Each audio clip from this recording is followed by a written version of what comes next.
आज हम आपके सामने एक ऐसी कहानी लेकर आए हैं जो हमारे न्याय तंत्र की कमियों और एक आदमी के संघर्ष को बयान करती है। यह कहानी है उत्तर प्रदेश के मैनपुरी जिले के रहने वाले आज़ाद खान की। एक ऐसे शख्स की जिसका नाम तो आज़ाद है, लेकिन उसने अपनी ज़िंदगी के 24 साल जेल की सलाखों के पीछे बिताए। और जब इलाहाबाद हाईकोर्ट ने उन्हें बरी कर दिया तो महज 7,000 रुपये की वजह से उनकी रिहाई रुक गई। जी हाँ, सिर्फ 7,000 रुपये की वजह से। यह साल था 2000। उत्तर प्रदेश के मैनपुरी जिले में एक घटना हुई जिसने आज़ाद खान की ज़िंदगी पूरी तरीके से बदल दी। उन पर एक गंभीर आपराधिक मामला दर्ज किया गया।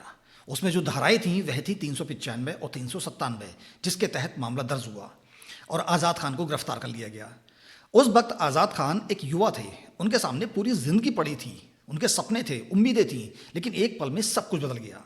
जेल की सलाखों के पीछे उनकी ज़िंदगी कैद हो गई।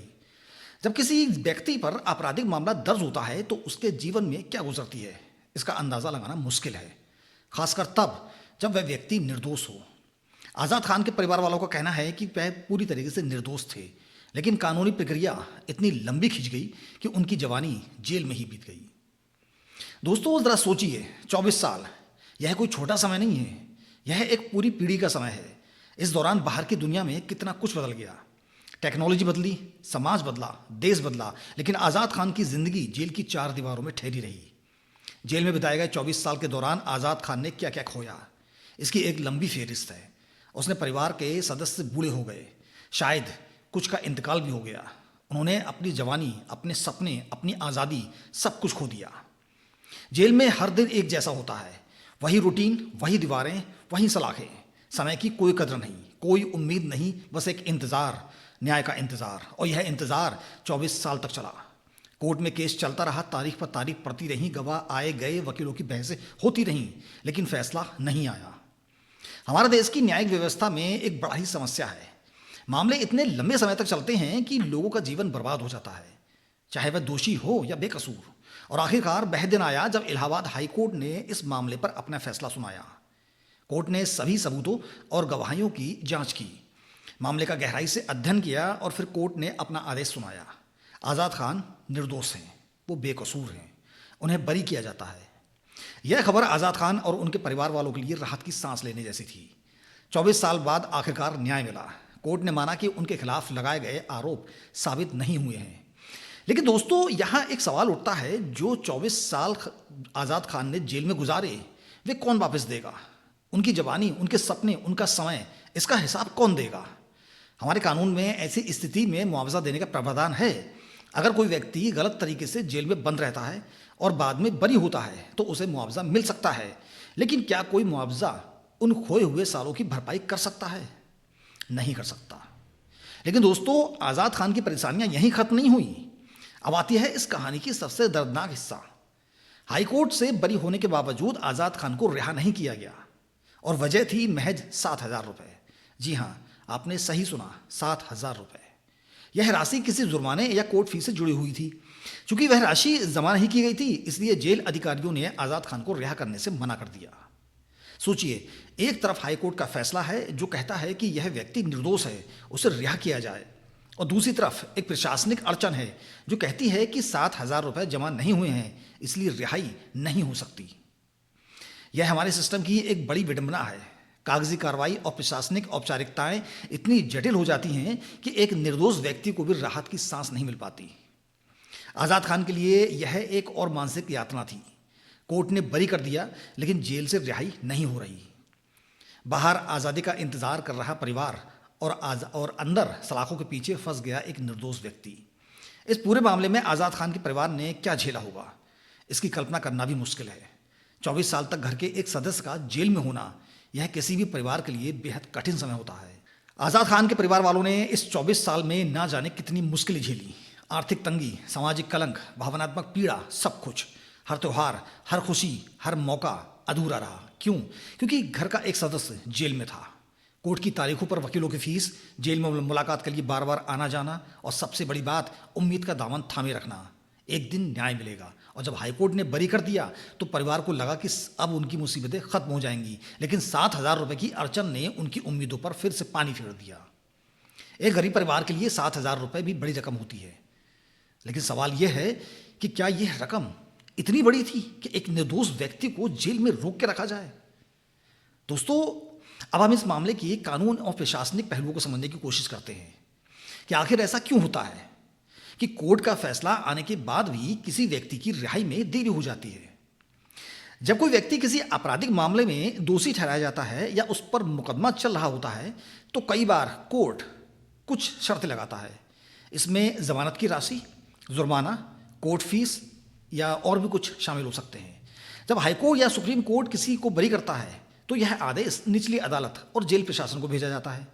लेकिन अगर कोई पुरानी शर्त या राशि लंबित है तो वह क्लियर होने तक रिहाई में अड़चन आ सकती है। यानी सिस्टम में एक तालमेल की कमी है।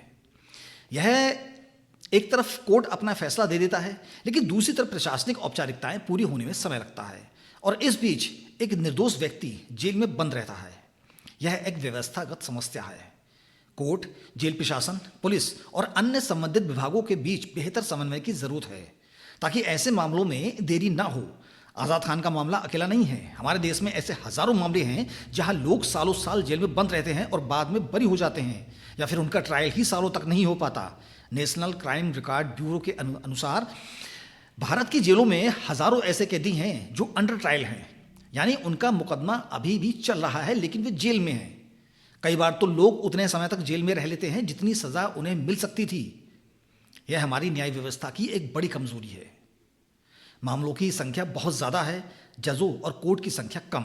नतीजा यह होता है कि मामले सालों साल तक लटके रहते हैं और इसकी सबसे बड़ी कीमत आम आदमी को चुकानी पड़ती है, खासकर गरीब और कमज़ोर तबके के लोगों को, जिनके पास अच्छे वकील रखने के पैसे नहीं होते, जो सिस्टम को समझ नहीं पाते। न्याय में देरी को न्याय से इनकार माना जाता है। यह एक पुरानी कहावत है लेकिन आज भी उतनी ही सच है। तो सवाल यह उठता है कि इस स्थिति को कैसे बदला जाए, क्या कदम उठाए जाने चाहिए ताकि आज़ाद खान जैसे लोगों को दोबारा इस तरह की यातना ना झेलनी पड़े। सबसे पहली ज़रूरत है हमारी न्यायिक प्रणाली को मजबूत करने की। ज़्यादा जजों की नियुक्ति हो, ज़्यादा कोर्ट खोले जाएं ताकि मामलों का जल्दी निपटारा हो सके। अंडर ट्रायल कैदियों के लिए बेहतर व्यवस्था होनी चाहिए। अगर किसी पर गंभीर आरोप नहीं है और वह भागने का खतरा नहीं है तो उसे जमानत पर रिहा किया जाना चाहिए। कोर्ट और जेल प्रशासन के बीच बेहतर समन्वय होना चाहिए ताकि कोर्ट के फैसलों को तुरंत लागू किया जा सके। इसके अलावा जो लोग गलत तरीके से जेल में बंद रहते हैं और बाद में बरी होते हैं उन्हें उचित मुआवजा दिया जाना चाहिए। यह सिर्फ पैसों की बात नहीं है बल्कि उस न्याय को स्वीकार करने की भी बात है जो उनके साथ हुआ। कुछ राज्यों में ऐसे कानून हैं लेकिन इन्हें और मजबूत बनाने की जरूरत है। दोस्तों, इस तरह के मामलों का सिर्फ कानूनी पहलू नहीं होता, इसका एक गहरा सामाजिक प्रभाव भी होता है। जब कोई व्यक्ति जेल जाता है तो सिर्फ वही नहीं, उसका पूरी परिवार खामियाजा भुगतता है। समाज में कलंक लगता है, बच्चों को स्कूल में, परिवार को पड़ोस में ताने सुनने पड़ते हैं। आज़ाद खान के परिवार ने भी यही सब झेला होगा और सबसे दुखद बात यह है कि वे जब बरी हो जाते हैं तब भी समाज वह कलंक पूरी तरीके से नहीं मिट पाता। वो समाज उन लोगों को अपना नहीं पाता।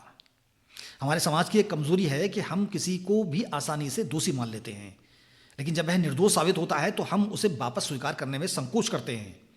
हमें यह समझना होगा कि जब तक कोर्ट किसी को दोषी न ठहरा दे तब तक वह निर्दोष है। यह हमारे कानून का बुनियादी सिद्धांत है। आज़ाद खान का मामला एक मानवाधिकार का मुद्दा भी है। हर व्यक्ति को सम्मान और न्याय पाने का अधिकार है। यह हमारे संविधान में दिया गया मौलिक अधिकार है। जब किसी निर्दोष व्यक्ति को इतने लंबे समय तक जेल में रखा जाता है तो यह उसके मौलिक अधिकारों का उल्लंघन है।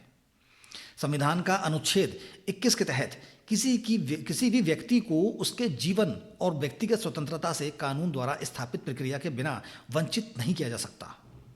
लेकिन जब कानूनी प्रक्रिया ही इतनी धीमी हो जाए कि लोगों का जीवन बर्बाद हो जाए तो यह भी एक तरीके का अन्याय है।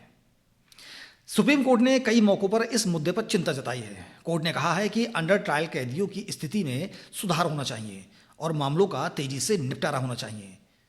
लेकिन ज़मीनी हकीकत यह है कि अभी भी बहुत कुछ किया जाना बाकी है। ऐसे मामलों में मीडिया की भी एक महत्वपूर्ण भूमिका होती है। जब मीडिया किसी मामले को उजागर करता है तो अधिकारी सक्रिय होते हैं। आज़ाद खान के मामले में भी यही हुआ। जब यह खबर सामने आई कि एक व्यक्ति हाईकोर्ट से बरी होने के बाद भी महज 7,000 रुपये की वजह से जेल में बंद है तो मीडिया ने इसे हाईलाइट किया, जिसे एक समाज सेवी संस्था ने 7,000 रुपये जमा किए और आज़ाद खान रिहा हुए। लेकिन यहाँ सवाल अब भी वही है कि जो मामले मीडिया में नहीं आते उनका क्या?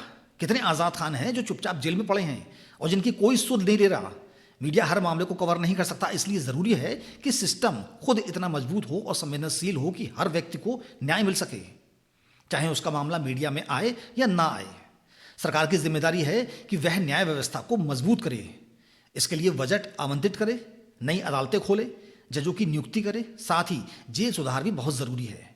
हमारी जेलें पुरानी हैं, भीड़ भाड़ वाली हैं, वहाँ बुनियादी सुविधाएं भी नहीं हैं। इन सब पर ध्यान देने की ज़रूरत है।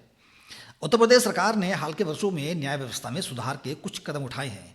फास्ट ट्रैक कोर्ट खोले गए हैं, कोर्ट सिस्टम शुरू किया गया है, लेकिन यह काफ़ी नहीं है, और ज़्यादा किए जाने की ज़रूरत है। आज़ाद खान जैसे मामले हमें याद दिलाते हैं कि व्यवस्था में अभी भी बड़ी खामियां हैं, जिन्हें दूर करना ज़रूरी है। दोस्तों, इस पूरे मामले से हम आम नागरिकों को कुछ ना कुछ सीख ज़रूर लेनी चाहिए। हमें अपने अधिकारों के बारे में जागरूक होना चाहिए। बहुत से लोग, खासकर गरीब और अशिक्षित लोग, अपने कानूनी अधिकारों के बारे में नहीं जानते। वे नहीं जानते कि ज़मानत क्या होती है, कैसे मिलती है। वे नहीं जानते कि उन्हें मुफ्त में कानूनी सहायता भी मिल सकती है। इस जागरूकता की कमी की वजह से वे अपने अधिकारों से वंचित रह जाते हैं। सरकार और सामाजिक संगठनों को मिलकर लोगों को उनके कानूनी अधिकारों के बारे में जागरूक करना चाहिए, खासकर ग्रामीण इलाकों में और पिछड़े समुदाय में। अगर हम अन्य देशों की न्याय व्यवस्था पर नज़र डालें तो कुछ दिलचस्प बातें सामने आती हैं। कई विकसित देशों में न्याय व्यवस्था बहुत तेज़ है। मामलों का निपटारा महीनों में हो जाता है, सालों में नहीं। वहाँ टेक्नोलॉजी का बहुत ज़्यादा इस्तेमाल होता है। E filing, video conferencing, digital records, इन सबसे प्रक्रिया तेज़ होती है। वहाँ अंडर ट्रायल कैदियों की संख्या भी कम है, क्योंकि ज़मानत की व्यवस्था बेहतर है। हालांकि भारत में भी हाल के वर्षों में टेक्नोलॉजी का इस्तेमाल बढ़ रहा है। कोविड के दौरान वर्चुअल सुनवाई शुरू हुई, जो अब भी जारी है।